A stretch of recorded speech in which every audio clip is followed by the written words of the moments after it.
प्रसिद्ध कहानी बेताल पंचविंशति। अष्टादश कहानी गभीर रात्रि श्मशान भूमि मांसाहारी पशुपक्षी पूर्ण भूतप्रेतांकर लोल जिह्वा परी चतुर्दिगरे चित्ताग्नि जलुछि। उक्त बेताल सदृश बहु प्रेत शरीर वृक्षरे लंबमान होइथिबार देखिले से निर्भीक रही चिंता कले ए कौन ए मायावी बेताल मोर समय नष्ट करुछि। जेपरी मु ए प्रेत शरीर मानक मध्यरु केउटिकी नेबी स्थिर करि न पारिबी सेथिपाई ए माया रचना करिछि। जदि रात्रि मध्यरे कार्यसिद्धि न करिपारे तेबे अग्नि रे प्रवेश करिबी। मु कदापि उपहासर पात्र हेबी नाही। राजांकर एही दृढ़ निश्चय जानिपारी बेताल माया संहरण कला। गोटिए मात्र नरकलेवर थिबा एही बेताल को देखि राजा ताहाकु वृक्षरु तळकु आनिले एवं स्कंधरे स्थापन करी निज लक्ष्य पथरे चलिले। पथ मध्यरे बेताल कहिला, हे राजन, जदि विरक्त न हुआ तेबे गोटिए कथा कहूछि शुणन्तु।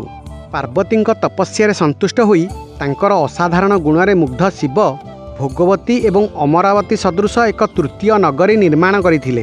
ताहार नाम उज्जयिनी। सेठरे बास करुथिबा पुण्यात्मा माने नाना भोगरे लिप्त रही स्वर्ग मध्य कामना करुनथिले।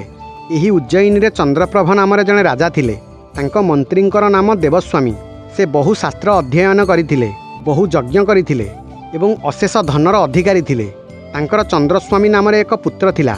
दिने से गोटिए जुआ खेल आड्डारे पहुँची खेलिबाकु लागिला।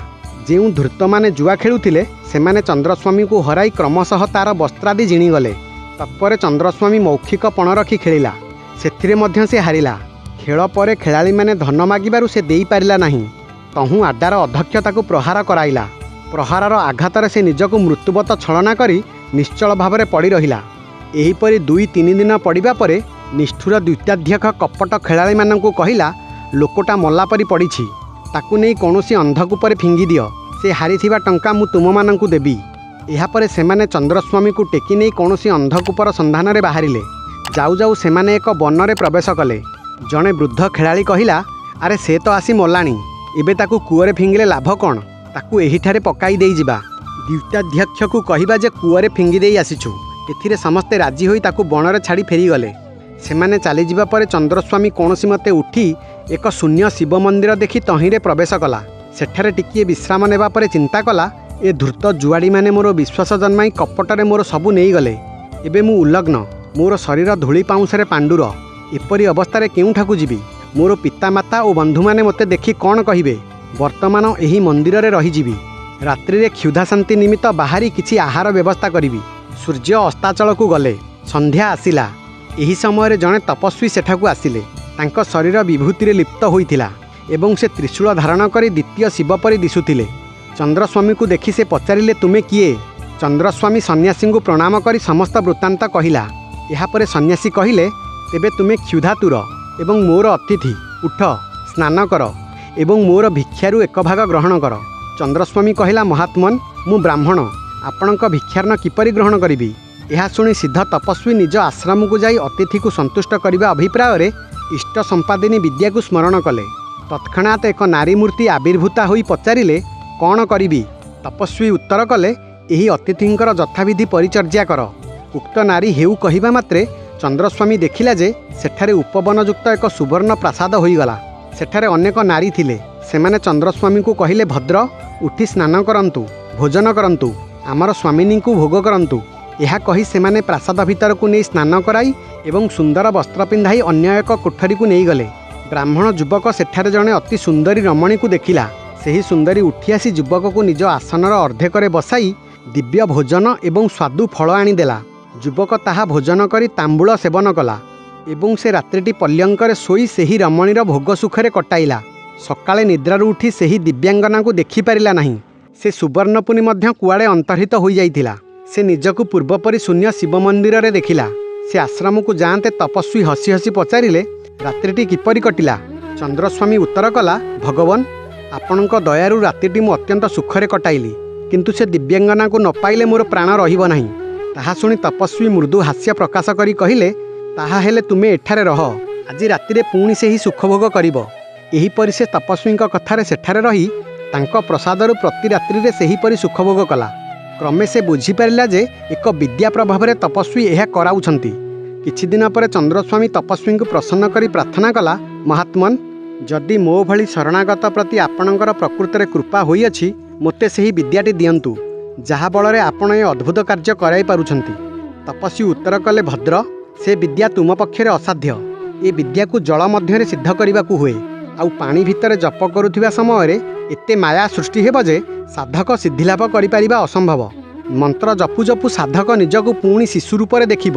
କ୍ରମେ ଯୁବକ, ବିବାହିତ ସ୍ୱାମୀ ଓ ପୁତ୍ରକନ୍ୟାର ପିତା ରୂପେ ଦେଖିବ।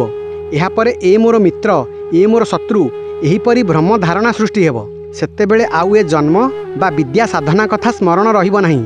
ଯିଏ ଏହିପରି 24 ବର୍ଷ ପର୍ଯ୍ୟନ୍ତ ଜପ କରି ନିଜର ବାସ୍ତବ ଜନ୍ମକୁ ସ୍ମରଣ କରି ଏସବୁ ମାୟାର ପ୍ରଭାବ ବୋଲି ବୁଝି ମାୟାର ବଶ ହୋଇ ମଧ୍ୟ ଅଗ୍ନିରେ ପ୍ରବେଶ କରିବ ଏବଂ ଜଳରୁ ବାହାରିବ, କେବଳ ସେ ଏହି ବିଦ୍ୟାର ଦର୍ଶନ ପାଇବ। ସେହିପରି ଯୋଗ୍ୟ ଶିଷ୍ୟ ଦ୍ୱାରା ଏହି ବିଦ୍ୟା ସିଦ୍ଧ ହୋଇପାରେ। ଅଯୋଗ୍ୟ ଶିଷ୍ୟକୁ ଏ ବିଦ୍ୟା ଦେଲେ ତାର ବିଦ୍ୟା ସିଦ୍ଧ ହେବ ନାହିଁ। ତାହା ସଙ୍ଗେ ଗୁରୁର ମଧ୍ୟ ବିଦ୍ୟା ନଷ୍ଟ ହୋଇଯିବ। ତୁମେ ତ ମୋର ବିଦ୍ୟାର ଫଳ ଭୋଗ କରୁଛ, ତେଣୁ ବୃଥା ଆଗ୍ରହରେ କି ଫଳ? ତପସ୍ୱୀଙ୍କର ବାରଣ ସତ୍ତ୍ୱେ ଚନ୍ଦ୍ରସ୍ୱାମୀ କହିଲା, ଭଗବାନ, ମୁଁ ସବୁ କରିପାରିବି, ଆପଣ ଆଶଙ୍କା କରନ୍ତୁ ନାହିଁ। ଏହାପରେ ତପସ୍ୱୀ ତାକୁ ସେହି ବିଦ୍ୟା ଶିକ୍ଷା ଦେବାକୁ ସ୍ୱୀକୃତ ହେଲେ। ଆଶ୍ରିତ ଲୋକରେ ଅନୁରୋଧରେ ପଡ଼ି ସାଧୁ ଲୋକମାନେ କ'ଣ ବା ନ କରନ୍ତି। ତପସ୍ୱୀ ଚନ୍ଦ୍ରସ୍ୱାମୀକୁ ନଦୀ ତୀରକୁ ନେଇ କହିଲେ, ବତ୍ସ୍ୟ, ମନ୍ତ୍ର ଜପ କରି ଯେତେବେଳେ ମାୟା ଦେଖିବ, ସେତେବେଳେ ମୋ ବିଦ୍ୟା ଦ୍ୱାରା ତୁମର ଚୈତନ୍ୟ ଫେରି ଆସିବା କ୍ଷଣି ତୁମେ ମାୟା ଅଗ୍ନିରେ ପ୍ରବେଶ କରିବ। ତୁମେ ଜପ କରୁଥିବା ଯାକେ ମୁଁ ନଦୀ ତୀରରେ ରହିଥିବି। ଏହା କହି ତପସ୍ୱୀ ଆଚମନ ଆଦି ପବିତ୍ର ହୋଇ ପବିତ୍ରୀକୃତ ଚନ୍ଦ୍ରସ୍ୱାମୀକୁ ମନ୍ତ୍ରଟି ଶିଖାଇଦେଲେ। ଗୁରୁ ନଦୀ ତଟରେ ରହିଲେ ଏବଂ ଶିଷ୍ୟ ତାଙ୍କ ପାଦ ତଳେ ପ୍ରଣାମ କରି ନଦୀ ମଧ୍ୟରେ ପ୍ରବେଶ କଲା। ଜଳ ମଧ୍ୟରେ ରହି ଜପ କରୁ କରୁ ସେ ହଠାତ୍ ନିଜର ଜନ୍ମ ବୃତ୍ତାନ୍ତ ଭୁଲିଗଲା ଏବଂ ଅନ୍ୟ କୌଣସି ନଗରର ଜୈନିକ ବ୍ରାହ୍ମଣ ଗୃହରେ ପୁତ୍ର ରୂପେ ଜନ୍ମ ହେଲା। କ୍ରମେ ସେ ବୃଦ୍ଧିପ୍ରାପ୍ତ ହେଲା। ତାଙ୍କର ଉପନୟନ ହେଲା। ସେ ବିଦ୍ୟା ଅଧ୍ୟୟନ କଲା, ବିବାହ କଲା। ସୁଖ ଦୁଃଖ ମଧ୍ୟରେ ତାର ପୁତ୍ରକନ୍ୟା ଜନ୍ମିଲେ। ଏହିପରି ପତ୍ନୀ ପୁତ୍ରାଦିଙ୍କ ସ୍ନେହରେ ଆସକ୍ତ ରହି ସେ ପିତା ମାତା ଓ ବନ୍ଧୁବାନ୍ଧବଙ୍କ ସହ କିଛି କାଳ କଟାଇଲା। ଶିଷ୍ୟ ଏହିପରି ମିଥ୍ୟା ଜନ୍ମାନ୍ତର ଅନୁଭବ କରୁଥିବା ବେଳେ ଗୁରୁ କାଳ ପ୍ରବୋଧିନୀ ବିଦ୍ୟା ପ୍ରୟୋଗ କଲେ। ଏହାଫଳରେ ଚନ୍ଦ୍ରସ୍ୱାମୀ ହଠାତ୍ ଚୈତନ୍ୟ ଲାଭ କରି ନିଜକୁ ଏବଂ ଗୁରୁଙ୍କୁ ସ୍ମରଣ କରି ଏସବୁ ଯାହା ଘଟିଗଲା ତାହା ମାୟା ବୋଲି ଜାଣିପାରିଲା। ଏହାପରେ ସେ ଅଗ୍ନି ପ୍ରବେଶ ପାଇଁ ଉଦ୍ୟତ ହେଲା। ନଦୀ ତୀରରେ ଚିତା ପ୍ରସ୍ତୁତ ହେଲା। ତାର ପିତା ମାତା ପତ୍ନୀ ପୁତ୍ରାଦି କାନ୍ଦି କାନ୍ଦି ବାରଣ କରୁଥିଲେ ହେଁ ବିଦ୍ୟା ସାଧନର ଫଳ ଆଶାରେ ସେ ନଦୀ କୂଳକୁ ଗଲା। ସେଠାରେ ବୃଦ୍ଧ ପିତାମାତା ଓ ସନ୍ତାନମାନେ କ୍ରନ୍ଦନ କରୁଥିବାର ଦେଖି ମୋହବଶତଃ ସେ ଚିନ୍ତା କଲା, ମୁଁ ଅଗ୍ନିରେ ପ୍ରବେଶ କରିବା ପରେ ମୋର ଏ ସ୍ୱଜନମାନେ ମରିବେ। ଗୁରୁଙ୍କର ବାକ୍ୟ ସତ୍ୟ କି ମିଥ୍ୟା ଜଣା ନାହିଁ। ତେବେ କ'ଣ ଅଗ୍ନିରେ ପ୍ରବେଶ କରିବି ଅଥବା ଗୃହକୁ ଯିବି? ପୁଣି ଏଭଳି ପ୍ରଭାବଶାଳୀ ଗୁରୁଙ୍କର ବାକ୍ୟ କ'ଣ ମିଥ୍ୟା ହୋଇପାରେ? ନା, ମୁଁ ଅଗ୍ନିରେ ପ୍ରବେଶ କରିବି। ଏହିପରି ବିଚାର କରି ଶେଷରେ ସେ ଅଗ୍ନିରେ ପ୍ରବେଶ କଲା। ଅଗ୍ନି ତାକୁ ହିମଶୀତଳ ବୋଧ ହେବାରୁ ସେ ବିସ୍ମିତ ହେଲା। ଅଗ୍ନିକୁ ତାର ଭୟ ରହିଲା ନାହିଁ।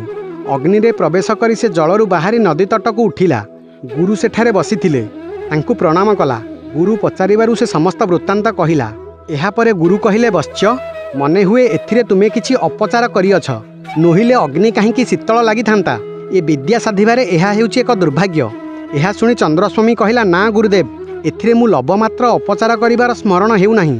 ଏହାପରେ ତପସ୍ୱୀ ସେହି ବିଦ୍ୟାକୁ ସ୍ମରଣ କଲେ, କିନ୍ତୁ ତାହା ତାଙ୍କର ମନେ ପଡ଼ିଲା ନାହିଁ। ଶିଷ୍ୟ ମଧ୍ୟ ତାହା ଭୁଲି ଯାଇଥିଲା। ଏହିପରି ଦୁହେଁଯାକ ସେହି ବିଦ୍ୟାକୁ ହରାଇ ବିଷର୍ଣ୍ଣ ଅନ୍ତରରେ ସେଠାରୁ ଚାଲିଗଲେ। କଥାଟି କହିସାରିବା ପରେ ବେତାଳ ରାଜାଙ୍କୁ ପଚାରିଲା, ରାଜନ୍, ମୋର ଗୋଟିଏ ସନ୍ଦେହ ଦୂର କର। ବିଦ୍ୟା ସିଦ୍ଧ ହେବାର ସମସ୍ତ କର୍ମ ଯଥାବିଧି କରାଯାଇଥିଲେ ହେଁ ଦୁହିଁଙ୍କର ବିଦ୍ୟା କାହିଁକି ନଷ୍ଟ ହେଲା? ତାହା ଶୁଣି ରାଜା କହିଲେ, ହେ ଯୋଗେଶ୍ୱର, ମୁଁ ଦେଖୁଛି ତୁମେ କେବଳ କାଳକ୍ଷେପଣ କରିବାକୁ ବସିଛ। ତଥାପି କହୁଛି ଶୁଣ। କେବଳ ଦୁଷ୍କର କର୍ମ କଲେ ମନୁଷ୍ୟ ସିଦ୍ଧିଲାଭ କରିପାରେ ନାହିଁ। ଶୁଦ୍ଧ କର୍ମ ଦ୍ୱାରା ସିଦ୍ଧିଲାଭ ହୁଏ ନାହିଁ। ମୂର୍ଖ ବ୍ରାହ୍ମଣ ପୁତ୍ରକୁ ସାବଧାନ କରାଯାଇଥିଲେ ସୁଦ୍ଧା ସେ ଯେ ସନ୍ଦେହରେ ପଡ଼ିଥିଲା, ସେଥିସକାଶେ ତାର ବିଦ୍ୟା ସିଦ୍ଧ ହେଲା ନାହିଁ। ଆଉ ଅନୁପଯୁକ୍ତ ଶିଷ୍ୟକୁ ଶିକ୍ଷା ଦେଇଥିବାରୁ ଗୁରୁଙ୍କର ବିଦ୍ୟା ମଧ୍ୟ ନଷ୍ଟ ହୋଇଗଲା। ରାଜାଙ୍କର ଉତ୍ତର ଶୁଣି ବେତାଳ ନିଜ ସ୍ଥାନକୁ ଚାଲିଗଲା। ଦୃଢ଼ ପ୍ରତିଜ୍ଞ ରାଜା ତାହାର ସନ୍ଧାନରେ ପୁଣି ବାହାରିଲେ। କାହାଣୀ ଆପଣଙ୍କୁ ଭଲ ଲାଗିଥିଲେ ଚ୍ୟାନେଲକୁ ସବସ୍କ୍ରାଇବ୍ କରିବେ।